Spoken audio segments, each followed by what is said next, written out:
Hi guys! Magandang gabi! Welcome back po dito sa Gandara SRU channel for Showbiz Update. Andito na naman nga po akong muli nagbabalik.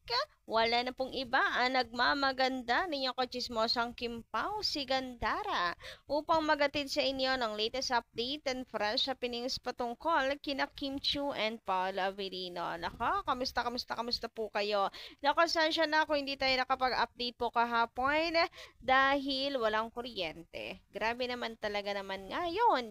Sus ko, panawagan po dyan sa ano ha, baka naman pakiayos na serbisyo. Charot! Anyway, eto na nga ang atin pong mainit na chika na atin pong nasagap ay patungkol ay sa very magjosawang movement na naman nga ng Kim Pao. Legit guys, meron tayong nasagap na chismis na mayroon hatidang nagaganap sa Kimpa. O ano yan? Very magjusawa talaga, no? Grabihan nga yun. So, alamin nga natin yan at pag-usapan. And how true is this? Lalo na yung doon nga sa pagpunta rin ni Paul Avellino sa House of Little Viney ni Kim Chu. May paganyan. Nandun nga, paano gagawin doon ni Paolo Avellino? So, alamin natin yan pag-usapan. But before that, sa mga hindi pa po nakaka-subscribe sa ating channel, paki-click lang po ng subscribe button natin at notification bell na nandyan sa baba para maging updated po kayo at ma-notify tuwing may bago tayong chika at balita hinggil po sa Kim Pao. Basta mga balita na may kinalaman kina Kim Chiu and Paul Avellino, sagot na po natin yan. And tonight, eto simulan na nga natin ang ating chikas. So, dito nga po muna tayo sa hatitan ng Kim Pao. O ha? Grabehan naman nga, apakahaba ng hair ni Kimi at apaka-gentleman, apaka-jowables naman talaga itong si Paolo Avellino at may nasagap tayong chismes na may paghatid si Paolo kay Kim sa Showtime. Hoy! Grabe naman yon, may hatidang nagaganap. Haba ng hair. Talaga naman nga yan. Sana all hinahatid sundo. Grabe naman nga yun. Very magjusawa, no? Yung mga ganyan. And actually, nagbasa ako ng mga comments ng mga fans about sa chismis na to. And sabi, hindi na daw sila nagulat. Hindi daw yun nakakagulat. Hindi nakakagulat ang balitang nakahatira na Kim pa or hinahatid ni Kim, hinahatid ni Mao si Kim sa Showtime. Dahil hindi naman na daw yun na bago para sa kanila. Hindi daw yun ang first time na nasosoko si Paolo na hinahatid si Kim Chu. Hindi naman araw-araw daw po ito kasi may driver naman si Kimi. Hindi araw-araw pero may mga times daw na nasosoko. Minsan si Pao daw talaga ang naghahatid kay Kim Chu, mga ganyan. So, hindi na daw nakakagulat. Kumbaga parang thank you sa ayuda, pero hindi na daw nakakagulat yung ganong balita. Kayo ba guys? Pero ganun pa man, grabe yung kilig ko pa rin nang marinig ko ang chismis na yan. 'Di ba? And grabe yung blooming. Eto, dito tayo mag-focus naman sa ganda ni Kim Chiu guys. Grabe naman ka-blooming nga ni Kimi, oh. Halatang in love. And tulad nung sinasabi ko sa inyo, napapansin na rin talaga yung katawan ni Kim Chiu ngayon na medyo tumataba talaga siya. Yes, iba daw talaga yung body ngayon ni Kim. Ah, nagkakalaman daw talaga si Kim Chiu, mas lalo siyang gumaganda. Tingnan mo yung aura na yan ni Kimberly. Grabe, 'di ba? Mas bagay sa kanya. Although bagay naman po sa kanya ang maging ah yung dati niya katawan, pero mas lalong nagiging mukhang bata si Kim Chiu. Hiyang na hiyang nga raw po sa pag-aalaga ni Paolo Avellino. And lalo na dito guys, tingnan nyo.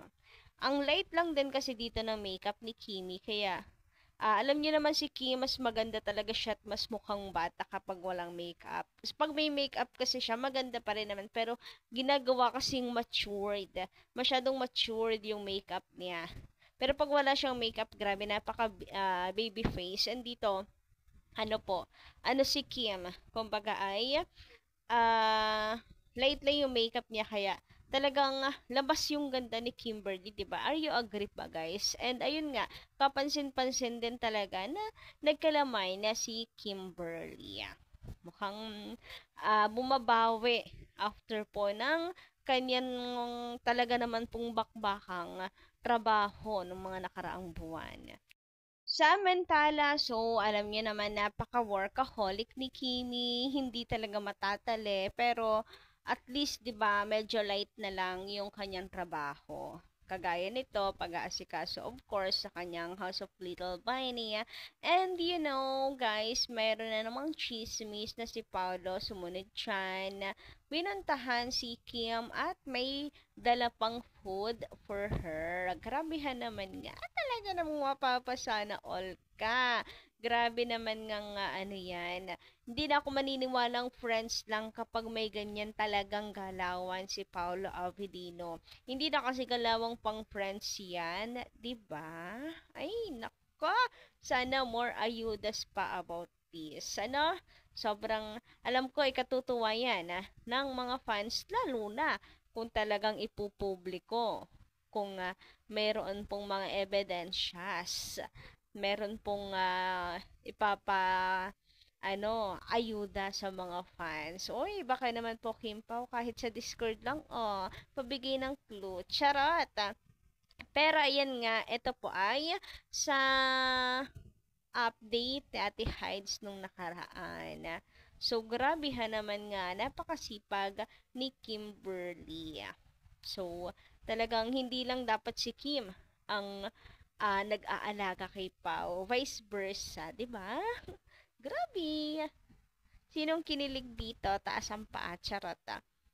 Anyway, happy first day of June sa atin pong lahat. Nawa po'y maging mabait sa atin, sa Kimpaw fans, at sa Kimpaw, lalong higit sa ating mains, ang June. Yes, sana more projects and matuloy nga yung projects na atin pong inaabang-abangan.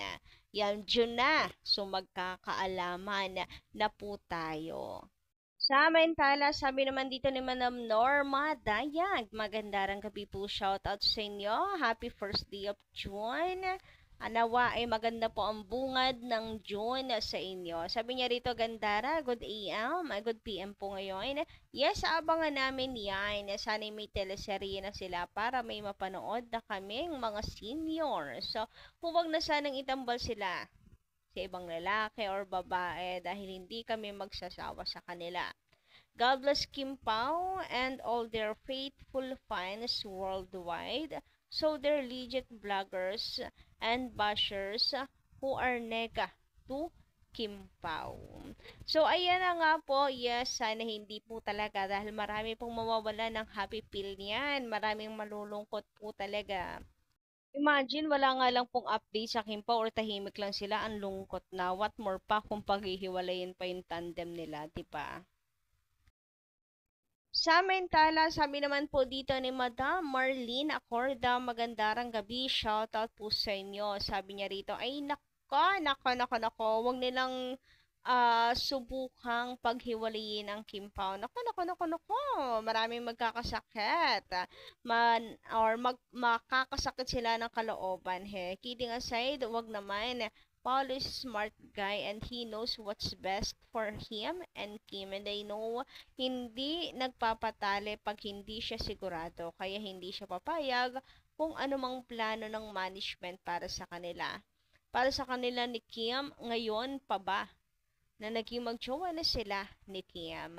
Paglalayuin nila, of course, hindi papayag si Pao na panghimasukan nila ang personal na decision niya or ng Kim Pao. Parang nabasa ko na to, Madam Marlene Acorda. But anyway, yes, totoo yan. Si Paula Avellino, may paninindigan naman po yan. Yes, tagal nga po ni Paula Avellino, 'di ba? Pero never po nilang natali yan, like na mapilit na matali sa love team. Ngayon lang po talaga kasi we know naman na crush niya si Kim Chu, right?